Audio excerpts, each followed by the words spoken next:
આપનો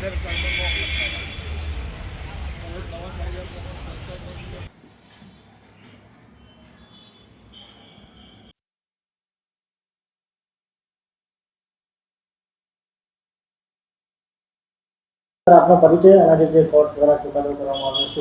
હા, હું કે સુથાર અને આસિસ્ટન્ટ પબ્લિક પ્રોસિક્યુટર તરીકે અમદાવાદ ખાતે છેલ્લા 2.5 વર્ષથી ફરજ બજાવું છું. આજરોજ નામદાર કોર્ટે એક ગાઢવા સીમના સર્વે નંબર 270 વાળી જમીન કે જે વલ્લભભાઈ ઝવેરભાઈ પટેલના નામે અને ખાતે ચાલતી હતી અને એ ગુજરાત પ્રાંતીય સંઘ સમિતિની જમીન હતી, પણ એમાં માલિક તરીકે એ વખતના ટ્રસ્ટમાં વલ્લભભાઈ ઝવેરભાઈ પટેલનું નામ ચાલતું હતું.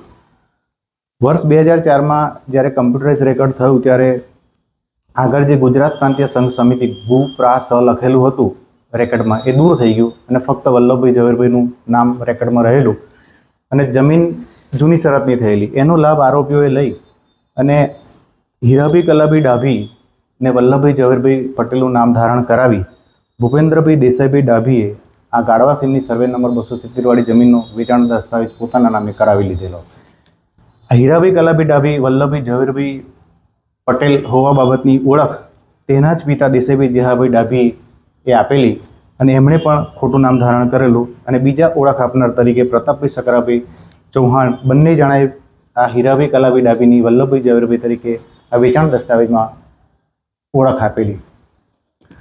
આ કેસમાં નામદાર અમદાવાદમાં એડિશનલ કોર્ટમાં ચાલી જતા નામદાર કોર્ટે તમામ આરોપીઓને ખોટો દસ્તાવેજ બનાવી તેનો ઉપયોગ કરવાના ગુનામાં તકસીરવાન ઠરાવેલ છે.